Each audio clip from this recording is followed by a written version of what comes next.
What is happening, baby? Welcome back to the Huddle Chat Sports Network's very own Huddle Chat Sports show, presented as always by Dank Life Brand and yours truly, the host, as always, Dallas Clark. Today we're doing our continued draft coverage for the 2024 NFL Draft as we enter into draft night. We're just a few hours away from hearing this beautiful sound. And that means the pick is in. When it is your team's time, that is one of the most tantalizing sounds that you can hear. Just wondering who may be a part of the future, whether it be good or bad, of your franchise. And tonight is going to be no different. There's expected to be a lot of fireworks in the first round of tonight's draft for the 2024 draft. You're looking at the Chicago Bears with picks 1 and 9 in the first round. You see what the Houston Texans were able to do last season with 2 top 10 picks. They were able to turn their whole franchise around. And you look at what the Chicago Bears have been doing this whole offseason, they've been turning their franchise around. And 2 great picks tonight can really set Chicago up for being instant contenders in the NFC. There's expected to be all kinds of different action happening, and we're going to be deciphering all of the rumors and things here tonight. If you haven't seen it already, we talked about some of the players that are most likely to be traded that are currently on NFL rosters to other teams for draft capital this evening.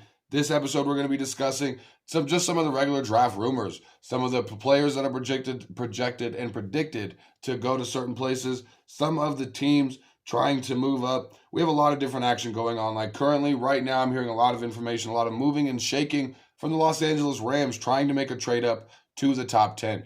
No word yet on exactly who they're looking to pick. My thoughts would tell me that'd be Michael Penix Jr. You're looking at him coming off the injury, and he's one of the most talented quarterbacks in this roster. If you had to play just one game right now, Michael Penix Jr. might be the most talented thrower in this year's draft. So I'm looking at everything, and I'm seeing the Rams aggressively trying to make this trade up to the top 10, and nobody else would fit better than Michael Penix Jr. Let him sit behind Matt Stafford, who has 1 year left of guaranteed money. Let him fully recover from that injury. Don't even put the pressure on him. Allow him to learn from a Super Bowl winning veteran in Matt Stafford, somebody who has been there, done that, knows what it's like to be on a bad team, knows what it's like to be on a good team, and knows what it's like to be on a failing team. Coming from the Detroit Lions, going through what the Rams have gone through since their Super Bowl, Matt Stafford has seen it all, and I definitely think Michael Penix Jr. behind Matt Stafford would be great. But like I said, nothing is in stone on who they're moving up to try to get. I just know they're aggressively trying to trade up to the top 10 pick. With that being said, I am seeing a lot of information that teams and owners are really not finding a lot of value in the number 4 pick, specifically going for the Arizona Cardinals, where a lot of people are projecting Marvin Harrison Jr., close your ears, Colts fans, to go to the Arizona Cardinals at pick 4. A lot of people are saying that it's just not worth the price that is being asked for the 4th pick in the draft. So with the Rams trying to trade up to top 10, I mean, you're looking at the Bears going with Caleb Williams. You're looking at the Commanders most likely going with Jaden Williams. The Commanders have been linked and said they are set to draft Jaden Williams from LSU, assuming he's available, with the Bears going Caleb Williams with the number 1 pick.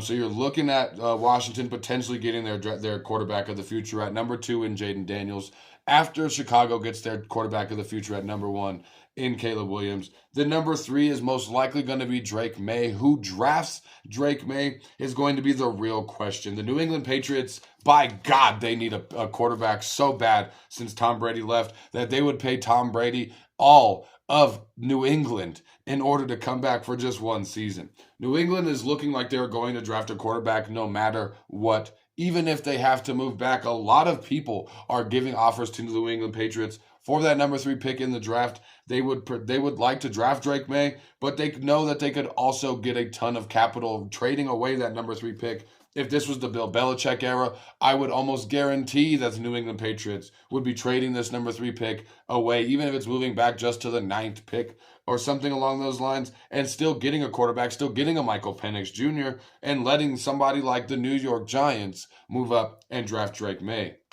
The New York Giants have said that they would like to draft Drake May. They may move up to 3 or hope to stay at, just hope that he falls to them at 6. And this would be a perfect trade for the New England Patriots. Move back from 3 to 6, gain more draft picks, let the Giants pick who they think is the quarterback of their future already in Drake May, and let the chips fall where they may for your franchise as you acquire more picks in this very essential time for the New England Patriots, because their roster is a couple of moves away from being a real rebuild roster, or a real contender and a real problem for other teams in the AFC and in the AFC East. So Drake May is almost guaranteed to go at pick 3. It's just who is going to take him? Will the Patriots stay and take him at pick 3? Will the Giants move up? Will somebody like the Rams move up and take pick 3? You're looking at the Rams not having a first round pick since 2016. So I don't think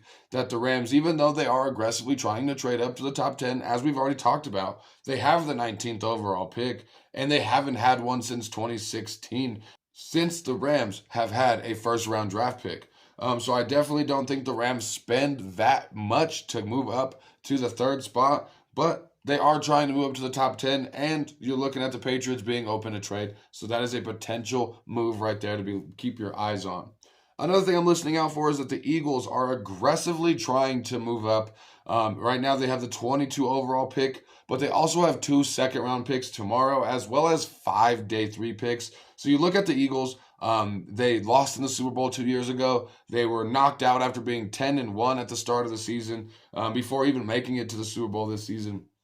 The Eagles are a couple of moves away from being one of the scariest teams in the NFL, and being the team that we really think could beat the Patrick Mahomes Kansas City Chiefs. So I definitely think the Eagles moving up to 22 is something really to keep your eyes on for everybody in the NFL, but especially y'all in the NFC East. Keep in mind that the Eagles already have all the offensive weapons that they really could handle. You're looking at them really looking at Jason Kelce moving out, Fletcher Cox moving on in this offseason to retirement. So the Eagles really just need to stock up on some of their depth, move in some of these veterans, and the Eagles are really in a beautiful spot. So I think the Eagles could move up to 22, but I don't think they desperately need to. Now, the one that's interesting the most to me, of course, you see what's behind me. The Indianapolis Colts have been talked about a lot in trading up. Jim Irsay has given no help for Indianapolis Colts fans, saying leave nothing off the table as far as a move tonight. Indy is interested in a wide receiver. Indy most definitely is interested in Marvin Harrison Jr. Marvin Harrison and Peyton Manning for the Indianapolis Colts is the best quarterback wide receiver duo in NFL history. Look it up if you think I'm just talking nonsense out the side of my neck. I promise you that I'm not. You're looking at Marvin Harrison Jr. coming to the Indianapolis Colts. That would make tons of Colts fans happy, but I don't know if the Colts would spend what they need to move up to pick 3, pick 4, in order to get Marvin Harrison Jr. from the Patriots, from the Cardinals. However, the Colts have been in real serious talks about moving up right now. You're also looking at the Miami Dolphins. Nothing crazy with the Miami Dolphins right now. They are linked to the Texas wide receiver Xavier Worthy amid the record-breaking 40-yard dash time, and that completely fits for the Miami Dolphins. The way that they're building their whole roster, their whole rapport right now, is the fastest players in the NFL as they're trying to acquire all of them. You're looking at Devon Achane, you're looking at Tyreek Hill, you're looking at Jalen Waddle. I mean, adding Xavier Worthy to that already insanely fast offense would be insane for the NFL, for the AFC East, and for the AFC just in general. That's really going to do it as far as big moves, big rumors that are going on right now going into the draft. I have a couple more episodes coming out during the draft. I'm going to do some fantasy football coverage during the draft as well. We're going to be talking about the pre-draft rankings before we add the rookies in. Where is everybody sitting at? Then we're going to take a look at, after adding the rookies in, what the projections are changing like, so you can kind of see the moving and shaking and the growing that is the fungus that is your fantasy football research. So that's going to be it for this episode today, but keep on the lookout, keep the notifications on, and especially during the draft tonight, keep a lookout on the Huddle Chat Sports Twitter page, formerly known Twitter page, now X page. We're going to be posting every single pick, every single move, every single rumor out on X. So keep an eye out on that on the Huddle Chat Sports. And remember to always keep your chin up and your attitude down. I'll see y'all next time. Peace out.